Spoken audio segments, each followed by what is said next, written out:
মানুষের সাথে মানুষের পাশে। নামখানায় মৃত ব্যক্তির জব কার্ডে ঢুকছে প্রকল্পের টাকা। 2021-22 অর্থবর্ষে MGNREGA প্রকল্পের টাকা 9-6 করার অভিযোগ তুললেন নামখানার বাসিন্দা স্নেহাশিস গিরি। এই বিষয়ে তিনি 16 জুলাই বিভিন্ন দপ্তরে একটি অভিযোগ দায়ের করেছেন। এই বিষয়ে অভিযোগকারী স্নেহাশিস গিরি বলেন, লকডাউনের সময় MGNREGA এ টাকা 9-6 করা হয়েছে। সেই সময় কোনো প্রাকৃতিক দুর্যোগ হয়নি, কিন্তু বাড়ির ক্ষয়ক্ষতি প্রকল্পের হাউস ড্যামেজ স্কিমের কথা উল্লেখ করে জব কার্ডের মাধ্যমে উপভোক্তাদের টাকা দেওয়া হয়েছে। এক্ষেত্রে দেখা গিয়েছে বহু উপভোক্তা বিষয়টি জানেন না, অথচ তাদের জব কার্ডের টাকা অন্যজন তুলে নিয়েছেন। এমনকি মৃত ব্যক্তির জব কার্ডেও টাকা ঢোকানো হয়েছে। সেই সব ব্যাংক অ্যাকাউন্টের তথ্য উল্লেখ করে বিভিন্ন দপ্তরে অভিযোগ করা হয়েছে। 1 কোটি টাকারও বেশি তছরূপ করা হয়েছে।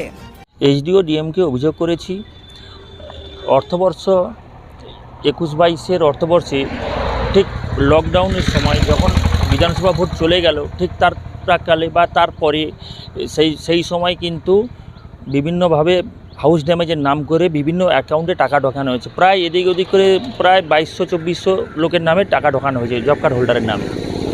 তা সেখানে মূলত দেখলাম কিছু ক্ষেত্রে আমার অসঙ্গতি দেখিয়েছে। এক, হাউস ড্যামেজ যখন কোনো ঝড়ঝাপটা নেই, কোনো ক্ষয়ক্ষতির কোনো বিষয় নেই, সেখানে কিভাবে এনআরজিএসে টাকা বরাদ্দের টাকা দেওয়া হলো।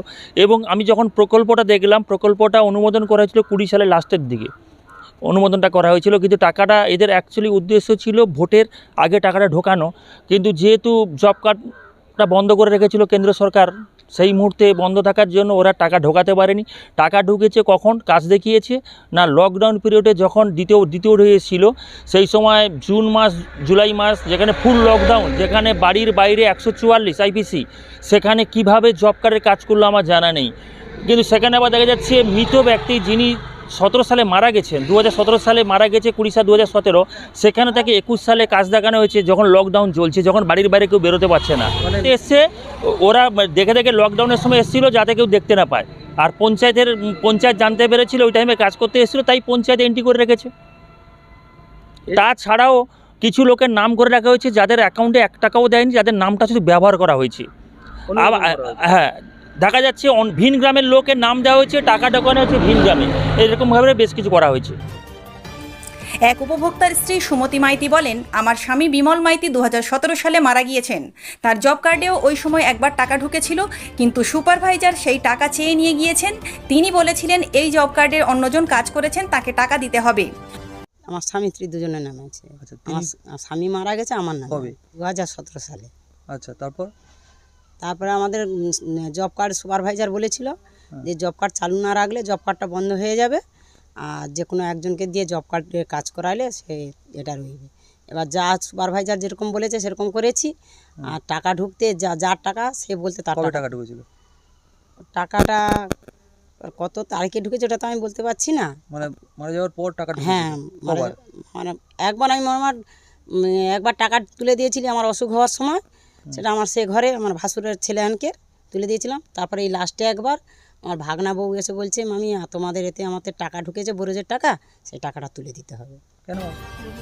অন্যদিকে নামখানার দেবনগরের বাসিন্দা অলোক কুণ্ডু বলেন, আমার জব কার্ড রয়েছে, শুনেছি তার মাধ্যমে অ্যাকাউন্টে টাকা ঢুকেছে, কিন্তু সেই টাকা আমি পাইনি। বিষয়টি আমারও জানা ছিল না। বিডিও অফিস থেকে খোঁজ নিয়ে দেখব। জব কার্ড তো আছে, না কাজ করিনি, না টাকা ঢুকেনি তো। আমি তো টাকা তুলিনি বা আমি টাকা পাইও নি তো। না, এই বিষয়ে তো কিছু জানি না। আমি তো জানবো কি করে? আমার কাছে না থাকলে আমিও জানবো কি করে জব কার্ডে টাকা আসছে কি আসেনি? জানতে পারলাম তো। আচ্ছা, একটু যোগাযোগ করতে হবে তো, অবশ্যই তো করতে হবে। নামখানার বিডিও অমিত সাহু বলেন, এরূপ কোনো অভিযোগ থাকলে খতিয়ে দেখা হবে, তদন্তের পর প্রমাণিত হলে নিশ্চিত ব্যবস্থা গ্রহণ করা হবে। নামখানা থেকে বঙ্গভূমি নিউজ টিম।